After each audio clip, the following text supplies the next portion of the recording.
Pessoal, tudo bem? É um prazer entrar na casa de vocês, é um prazer enorme participar aqui deste projeto do AM Concurso. E prazer, meu nome é Leonardo Oliveira Filho, pode me chamar de Professor Léo Oliveira, da forma como vocês acharem melhor. Estou aqui nas redes sociais, @Professor Léo Oliveira, e, claro, como vocês acharem melhor, se tiver alguma dúvida, se tiver alguma coisa que eu possa melhorar, podem falar comigo diretamente no meu telefone, tá? Ou pode procurar a coordenação do curso, tá bom? Estamos sempre aqui e querendo ajudar vocês na aprovação. A gente sabe, nós aqui da equipe do AM Concurso sabemos que é um caminho árduo, é um caminho longo, mas é um caminho extremamente gratificante. Conte sempre comigo, como professor de vocês, e conte sempre com a equipe do AM Concurso para chegar na sua aprovação, tá bom? A nossa conversa de hoje, pessoal, vai ser sobre os crimes contra a administração pública. Quais são esses crimes? Por que eles são tão importantes? Por que eles caem tanto em concurso? Vamos lá, claro, como em toda aula, eu vou ter que dar o roteiro para vocês, vou ter que mostrar aonde vai ser, onde eu vou ter que ser mais incisivo. Claro que não tem aqui como eu traçar um histórico, falar de todos os crimes contra a administração pública, senão seria algo prolixo, algo que não seria aproveitado no concurso de vocês. Mas aqui nós falaremos dos mais importantes. E eu vou começar com uma pequena introdução. Essas introduções que eu faço, esses fundamentos que eu dou, falar aqui do bem jurídico tutelado, é para ajudar vocês também em uma provável segunda etapa, em uma redação que possa cair na prova de vocês.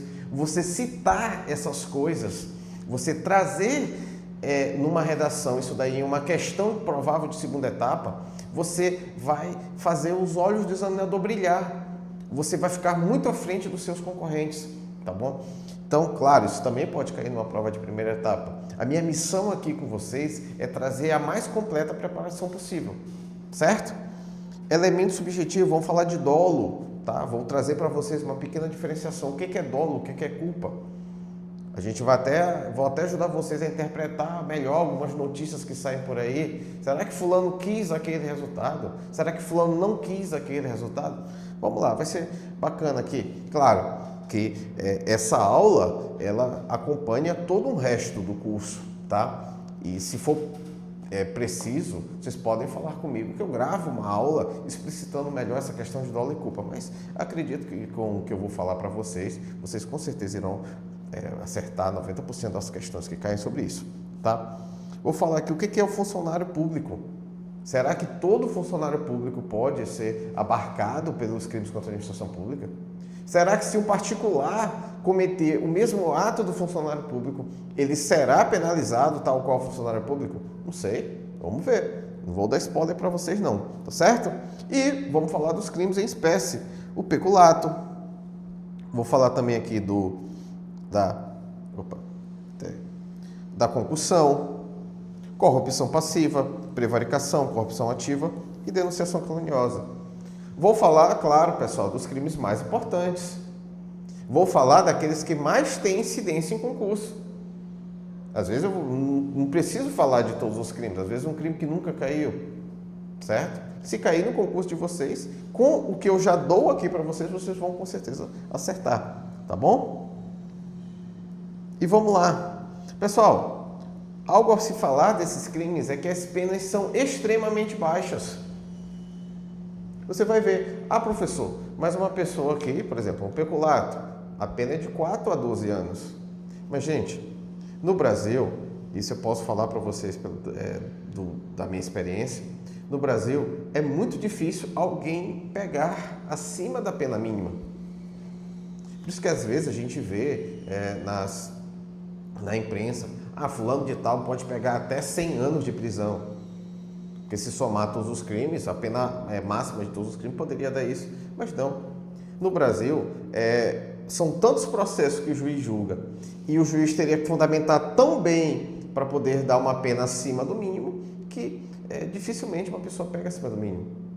Certo? Claro, em casos mais complicados assim, casos que tenham maior rebuliço social, a pessoa acaba pegando acima do mínimo. tá? Mas isso é difícil de acontecer. Então, um traço desses crimes são que as penas são extremamente baixas. Professor, por que o senhor está falando isso? Ora, imaginem, eu costumo sempre comparar e faço essa pergunta para os meus alunos e fica aqui a reflexão para vocês. O que mata mais? Um homicídio ou um desvio da saúde? De recursos públicos destinados à saúde? Você está dizendo, professor, um homicídio, eu estou vendo o corpo estirado no chão, então um homicídio mata mais. Gente, claro que isso não tem como precisar. Nós estamos falando aqui de algo invisível, algo que a gente não consegue precisar tanto. Mas, pessoal, imaginem quantas pessoas elas acabam morrendo porque não têm uma saúde adequada. Então, esses crimes que eu vou falar com vocês, eles são crimes que lesam toda uma sociedade.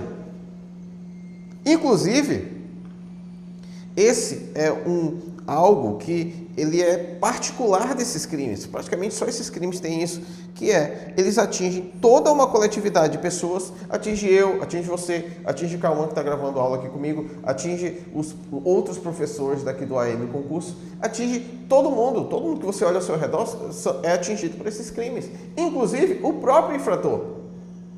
Porque aquela pessoa que desvia um recurso da saúde, da educação, ela pode um dia precisar daquele recurso e não ter. Um parente dele, uma pessoa que essa pessoa gosta, ela pode precisar de um hospital público e aquele hospital não dá o devido atendimento a essa pessoa por conta dos desvios que ela acabou praticando. Então, essa é uma característica destes crimes, atingem toda uma coletividade. E voltando à pergunta que eu acabei de fazer para vocês. Os crimes de corrupção no Brasil, eles acabam matando, às vezes, até mais do que os homicídios, acidentes de carro. Porque são falhas estruturais da nossa sociedade. Tá bom? Então, fica aí a reflexão para vocês. Mais uma vez, se vocês colocarem isso em uma prova de segunda etapa, em uma redação que possa vir a ser cobrada de vocês, vocês irão enriquecer bastante a nota de vocês vão enriquecer bastante o conteúdo de vocês nessa questão, tá bom? Continuando aqui, pessoal, nas outras aulas de Direito Penal eu vou mostrar para vocês o que seria este bem jurídico. Mas eu vou fazer um pequeno apanhado disso. O que é que acontece? O direito penal, ele surge para proteger bens jurídicos. O que seriam esses bens jurídicos? São valores de uma sociedade em que a sociedade ela admite que esses valores são tão caros a ela que, quando estes bens são lesionados, a resposta estatal a essa lesão tem que ser criminalizando a conduta que os fere. Traduz aí, professor. Traduzirei. Qual é o bem mais importante que se tem? A vida, não é isso? Sem a vida, a gente não consegue fazer nada, né? Então, o que o legislador pensou? Peraí, se uma pessoa retira a vida da outra, nós aqui iremos punir esta pessoa que assassinou esta outra com uma das maiores penas do nosso Código Penal. Porque esse valor é muito caro. Agora, por exemplo, uma pessoa que atrasa aluguel, uma pessoa que tem uma dívida com a outra, esta pessoa pode ser presa por isso? Não. Tirando dívida de alimento, tá? Mas vamos esquecer a conversa disso, uma dívida de aluguel. Não. Por quê? Porque o nosso legislador, né, as pessoas que cuidam das leis, ela entendeu o seguinte, não, peraí, dever aluguel não é tão grave assim a uma sociedade que não possa ser resolvida pelo direito civil, que não possa ser resolvida por outros ramos do direito. Então, essa é a noção que nós temos que ter quando estivermos falando de direito penal. Aquela conduta é tão grave assim ao ponto de sustentar uma prisão se uma pessoa cometer aquela conduta. Também fica mais uma reflexão aí para vocês. No Brasil nós temos inúmeros crimes, não só os do Código Penal. Adultério até outro dia era crime. Mas por que deixou de ser crime, professor? Porque não existia nenhum processo no Brasil pelo adultério. Por exemplo, bigamia é crime. Se uma pessoa casar duas vezes, né? Não casar, se separar e casar outra vez. Não, estou dizendo isso. É uma pessoa que se casa com uma e depois se casa com a outra sem se separar da outra. Então, no Brasil, nós temos inúmeros crimes. Poderia passar a noite toda aqui citando para vocês crimes do Brasil. Até outro dia teve um crime aí, até de moléstia de cetáceos. O que seria isso, professor? Se você, por exemplo, jogar uma rede, um golfinho, enroscar um anzol num golfinho, você vai responder por esse crime. Está lá na lei. É só procurar aí no Google, vocês vão ver esse crime. Então, no Brasil, nós temos inúmeros crimes. Mas voltando aqui, tá? Já fiz uma grande introdução. O bem jurídico aqui, que se está tentando proteger com a norma penal, é a probidade administrativa. É o bom funcionamento da administração pública. Afinal, um desvio de função, um desvio de recursos acaba comprometendo o funcionamento da máquina pública. Nem precisaria você estar aqui para falar isso, mas isso é óbvio, e o óbvio tem que ser tratado assim. Uma concussão, por exemplo, um policial que exige uma propina para liberar um carro.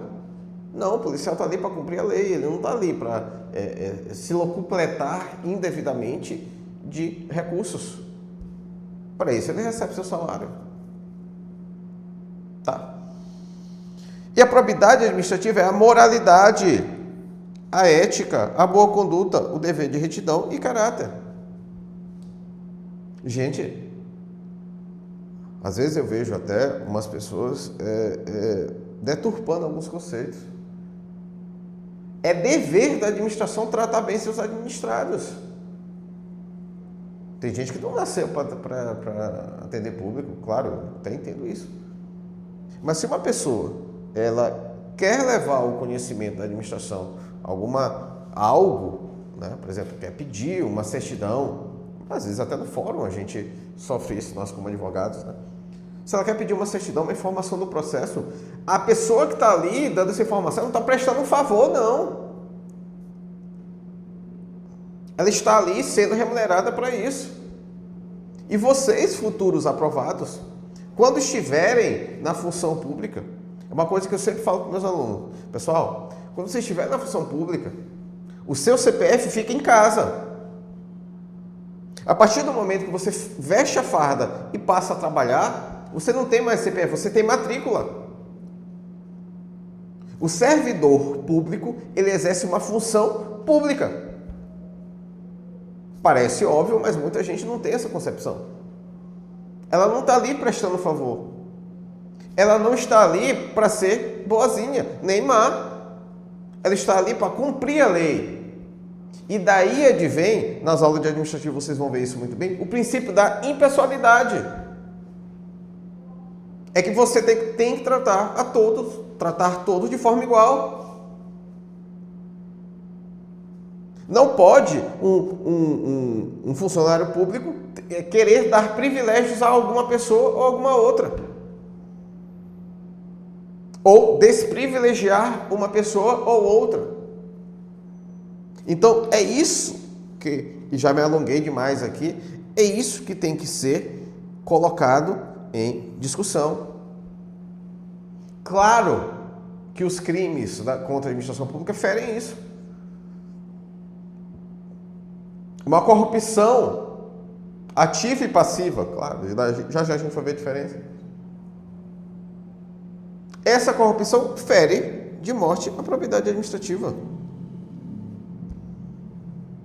Eu vejo muita gente até descrente da administração pública. Às vezes com razão, às vezes não. Tá? Mas enfim, vamos continuar. Qualquer dúvida, pessoal, pode me mandar mensagem, fique à vontade, tá bom? Eu costumo dizer que eu adoro quando o aluno tira dúvida. Sabe por quê? Porque a dúvida que o aluno tira comigo, que ele tem a coragem de perguntar, às vezes eu percebo que, nas aulas ao vivo, né?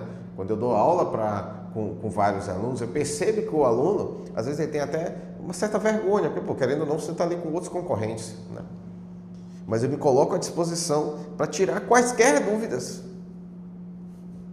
Mesmo fora da minha matéria. Gente, eu estou aqui para ajudar vocês. Nós aqui do AM Concurso, nós estamos aqui para querer a aprovação de vocês. Tá?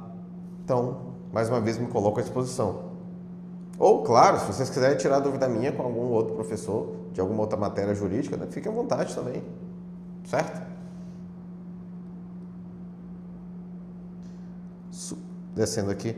Pessoal, o que eu quero dizer para vocês é o seguinte. Entendam que no direito nós temos, assim, claro, o funcionário público, ele tem uma espécie de tripla possibilidade de punição. Por exemplo, vou exemplificar para depois conceituar para vocês. Uma corrupção passiva. O funcionário público solicitou propina, né, para poder realizar um serviço. Este funcionário público, ele sofrerá sanções disciplinares, sanção penal e uma sanção civil. Pessoal, não cometam este erro crasso. Eu já vi matérias falando isso, mas vocês não são da imprensa, vocês são concurseiros e concurseiro tem que acertar isso. Não existe crime de improbidade. Não existe isso. Isso é uma burrice falar isso. O que existe na improbidade é uma ação civil. Professor, mas eu vi outro dia na imprensa uma pessoa dizer que foi presa por improbidade. Mentira! Você só pode ser preso por crime. O que pode ter existido foi uma conduta investigada, claro, né, e punida, e que esta conduta ensejou uma responsabilidade administrativa, uma responsabilidade penal e uma civil.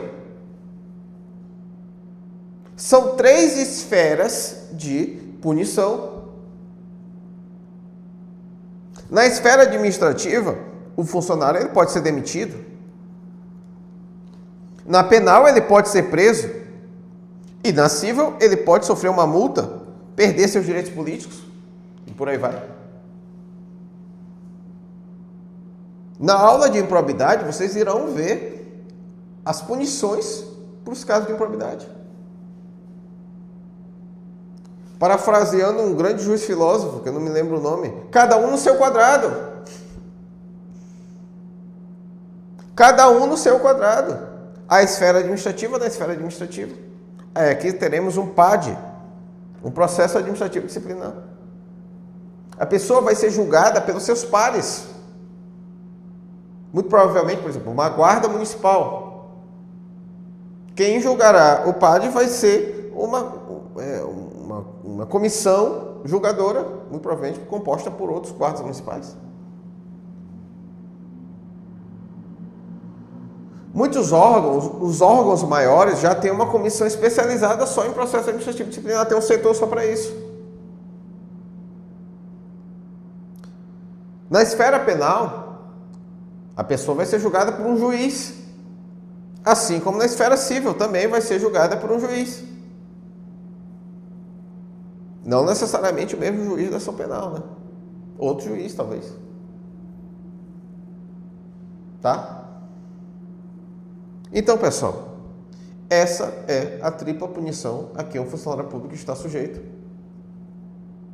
Pode ser que, por exemplo, o funcionário público simplesmente abandonou o emprego, não veio mais. Vai ser demitido, sim, depois de um processo administrativo disciplinar. Isso é crime? Não. Isso é improbidade? Também não. Tá?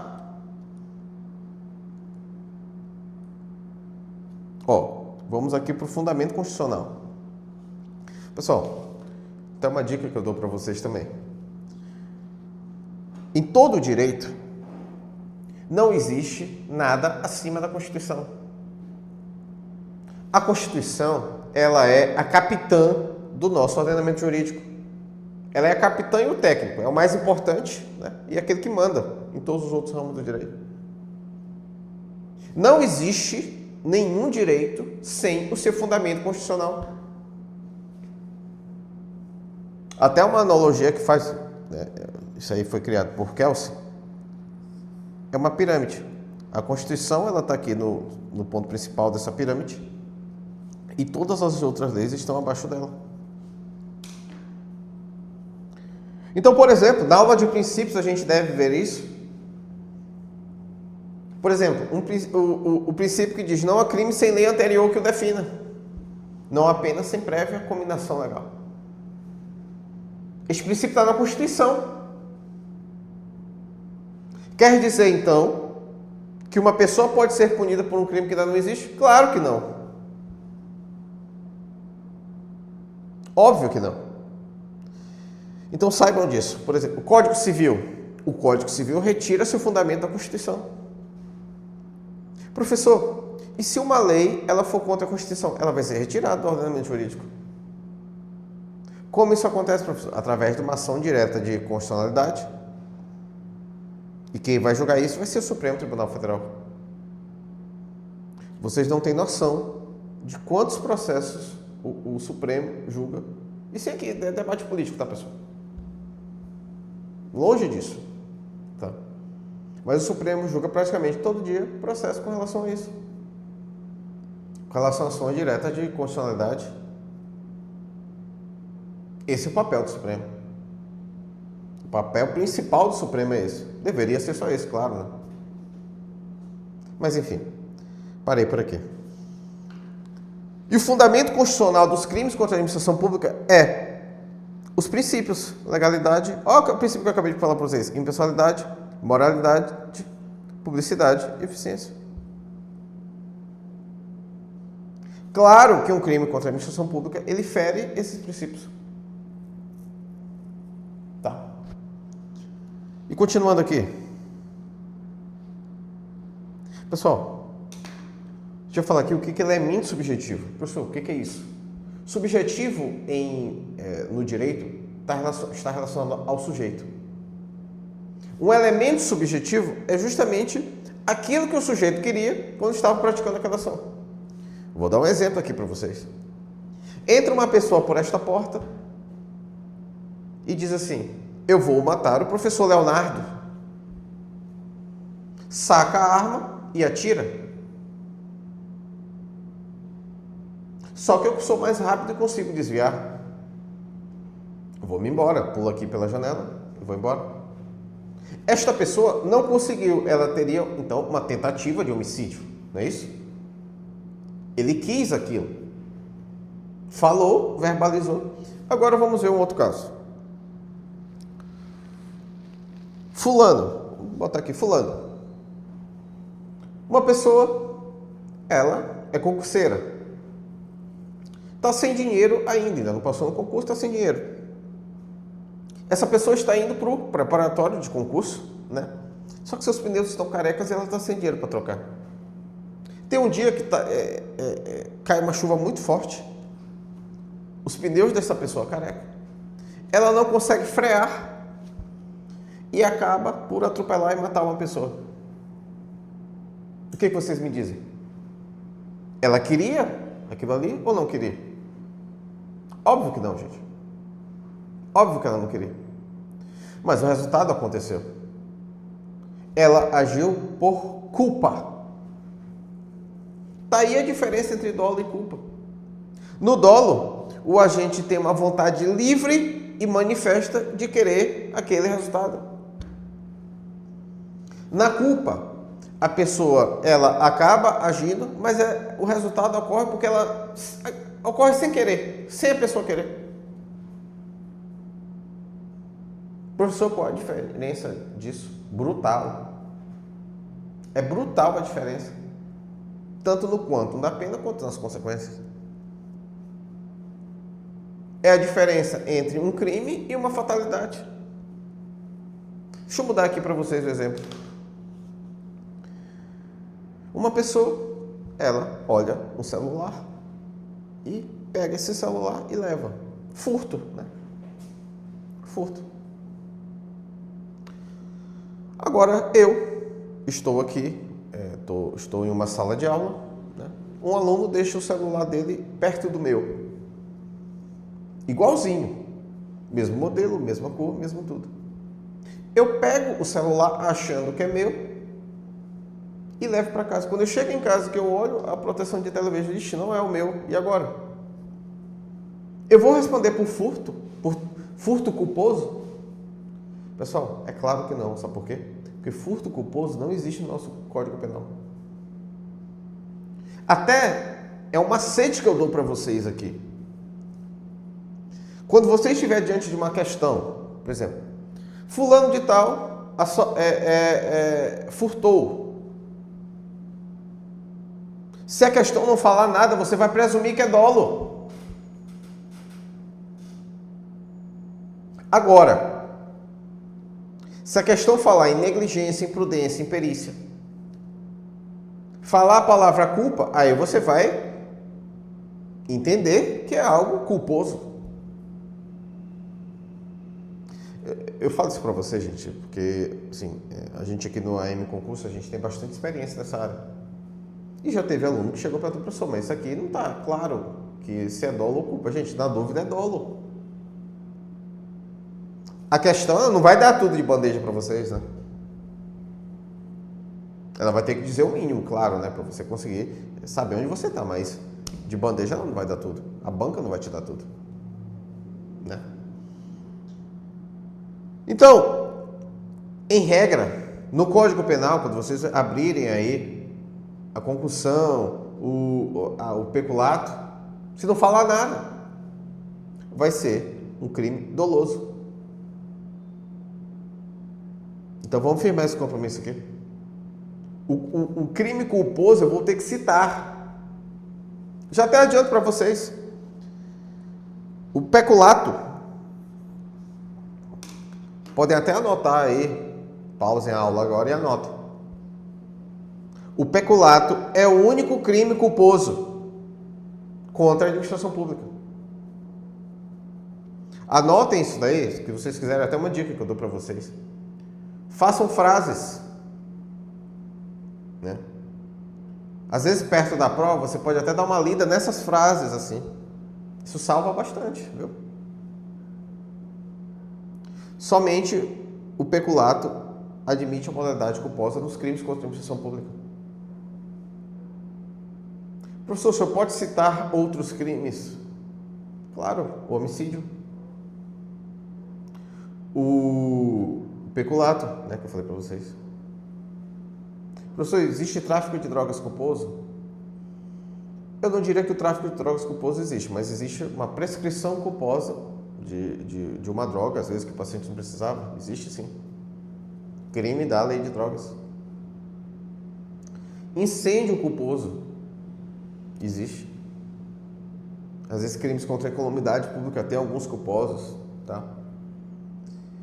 Então, pessoal, saibam disso, tá bom? Agora, por exemplo, não existe furto culposo, extorsão culposa, estupro culposo. Não existe. Teve até uma polêmica outro dia aí, essa história de estupro culposo. Mais uma vez a imprensa criando, falando besteira, mas enfim. Aqui, claro, eu fiz uma diferenciação com a improbidade, né? A improbidade só admite dolo. Tudo bem? Continuando aqui, pessoal. O que é esse funcionário público? Pessoal, para ser considerado funcionário público para fins penais, tirem da cabeça de vocês que o funcionário público é só aquele que recebe salário. Não. O funcionário público não é só aquele que está lá todo dia na repartição também, não. Então, até o exemplo que eu dou para vocês, um exemplo que já aconteceu até comigo. Na minha época de faculdade de Direito, eu já estagiei na Defensoria Pública daqui do Estado, na DPU, Defensoria Pública da União. Eu estagiei voluntariamente, porque eu queria aprender. Abriu lá o programa de estágio voluntário e eu me candidatei. E deu certo, eu estagiei lá durante uns meses. Para aprender, claro. Será que eu, naquela época, que estava estagiando voluntariamente, sem receber nada por isso, só pelo aprendizado, será que eu poderia cometer um crime e ser penalizado por isso? Claro. Claro. Vamos ler aqui. Considera funcionário público, para os efeitos penais, quem, embora transitoriamente ou sem remuneração. Então, o que a lei quis dizer foi o seguinte: mesmo aquele que não recebe dinheiro e mesmo aquele que está de forma transitória na função, pode cometer crimes contra a administração pública. Por exemplo, se lá na Defensoria Pública da União eu pegasse um processo e sumisse, tacasse fogo lá no processo, claro que eu seria punido por isso. Exemplo, na eleição nós não temos os mesários? Sim. O mesário pode cometer crime? Claro que pode. Então, pessoal, o jurado do Tribunal do Júri pode cometer crime? Claro que pode também. E vamos lá para o nosso intervalo, tá certo? Daqui a pouco, é só o tempo de eu tomar um cafezinho aqui, tomar uma água e voltar para cá. Daqui a pouco a gente volta e continua a nossa aula, tá bom? Até mais.